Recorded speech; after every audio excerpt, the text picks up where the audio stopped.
may lamat na ba ang relasyon ni Martin Romualdez at BBM? Is there something fishy going on between the two? At kasali si F. Eliza Marcos. Kasi may lumalabas na mga leaked document ngayon na kung saan nakasaad doon na papalitan na, tatanggalin na si Martin Romualdez bilang House Speaker. Naku, totoo kaya yung kabibig? Naku, hindi ako maniniwala. Kasi alam mo naman, Martin Romualdez, BBM, Liza Marcos, parang triad lang yan, tatlong yan eh. They are connected to each other and they are helping to each other. They are connivance. Kaya nga hindi ako maniniwala tatanggalin si Martin Romualdez for the 20th Congress, di ba? Pero may nag-leak na document. Sabi pa na iba, fake news yan. Fake yan. Pero manood tayo kabibiga, meron ako nakitang video kung saan pinag-uusapan itong nag-leak na document na papalitan na si Martin Romualdez. Nako, ano kayang reaction ni Martin Romualdez nito? Let's listen. Kumakalat ngayon sa social media ang PDF file document na ito na kung saan ay tila nagko-complain si DILG Secretary John Vic Remulla patungkol sa rampant corruption. Nagko-complain daw di umano si John Vic Remulla tungkol sa rampant na corruption? Hala, totoo ba ito mga kabibig? Sa Kongreso at tila nagmumungkahi kay President BBM na palitan na si Martin Romualdez bilang House Speaker. Ngunit ayon naman sa mga netizens ay baka naman drama lang ito at palabas na kunwari ay galit-galitan sila ayon pa sa nadiskubre ni Ka-Eric Jeff Celis. Ito, Ka-Erica, here is it now. The PDF file copy is with me. The Marcos-Romualdez alliance is breaking up soon. And please read and share the exclusive memo below. True or false? Totoo ba ito or fake ito? Here it is now. The PDF file copy. Ano ba yung PDF memorandum for the President from the Executive Secretary. Oh, from the Executive Secretary, Yusik Marilyn Charis A. Lagamon, Lay Law Survey Presentation on April 8. Huy, totoo kaya ito? Totoo kaya ito, kabibig? I was wondering kung totoo ito. Kasi na-shock ako. Di ba? Ito, tingnan natin basahin natin kung ano ang laman. Basahin to ha. Wait for a while. Basahin ko. Sabi dito, the PR team, number 4 to. The PR team will need to redouble their efforts over the next month to undo the damage done by the critics against the Malacanang. Their actions on former President Duterte's arrest have severely undermined the strong position we have built over more than a year. O ito pa, media actions need to focus on Visayas.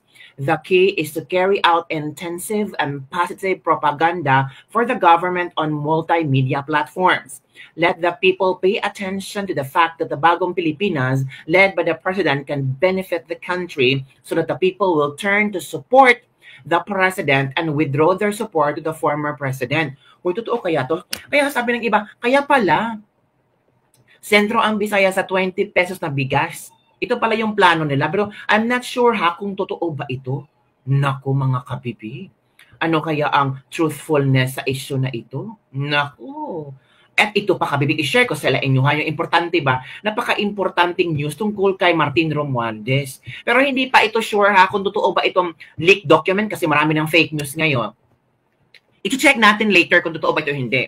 So number 8, DILG Secretary Remulla said corruption was rampant in Congress under Speaker Romualdez's leadership, which significantly lowered the Bagong Pilipinas approval and trust ratings during the campaign. Wait muna. Di ba bago lang naglabas ng ratings na kung saan mataas ang tiwala ng mga tao sa House of Representatives? Di ba si Martin yon? Di ba? So parang, ewan ko kabibig. Even the military has expressed dissatisfaction many times. The president needs to make a determined effort to replace the speaker. The president acknowledged that a strong Congress leader could effectively improve the government's approval and trust ratings and said it will consider to place Congressman Tiangco as speaker candidate if the results in the House is unsatisfactory. Pero ang resulta naman ng House ngayon is 59 something. So mataas ang House rating, 'di ba? Sa latest survey, 'di ba? sa Tangere yata, mataas ang House rating. So hindi pwedeng mapalitan si Martin Romualdez. Ito pa, Congressman Tiangco said he would adjust the campaign strategies according to the current election situation, especially in media. The opponent's actions have seriously interfered with voters' judgment, which is the main reason for our decline in approval and trust ratings. The president instructed him as a campaign manager, si Congressman Tiangco pala ang campaign manager, to fully advance the media actions and make sure it is funded and logistically ready for the next month. Oh, kailan ba ito? April 15. Oh, totoo kaya ito, kabibig? Sige, mag-search ako, kabibig, ha, kung totoo man ito or totoo ba ito or hindi. Kasi kailangan din natin maglebak-lebak, kaya dapat may totoo ito. Ay, ito. May nakita. Fake pala yun, kabibig. Oo, kabibig. Fake pala. Naglabas na ang naglabas, ito kabibig, share ko sa inyo, ha. Naglabas ang tinawag na fake news ng palasyo ang kumakalat na umano'y memorandum hinggil sa Lilo survey presentation. So fake pala to, mga kabibig. Wala palang ganito, mga kabibig. O, hindi pala to. Pero certified copy to, tapos may seal dito. Office of the, release April 15. Pero may imposible naman kung tawag dito, imposible naman kung gawa-gawa lang ito, makahanap kaya sila ng certified copy. 'Di ba? Ang hirap naman i-edit ito. Kasi tawag dito, may isa dito, tapos may another naman dito, stamp dito.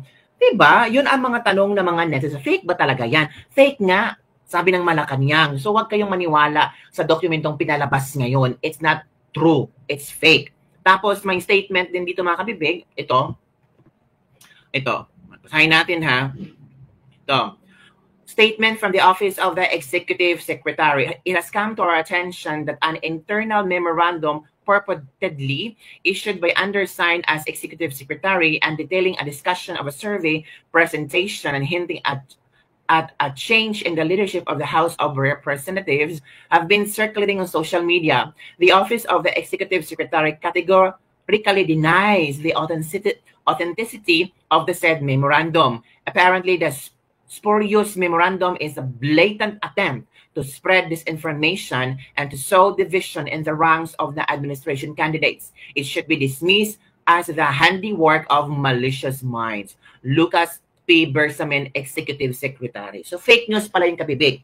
Correction lang, ha. Fake news po yun. At nakakasira po yan sa administrasyon, lalo na sa alyansa ni BBM. So, wag maniwala, mga kabibig.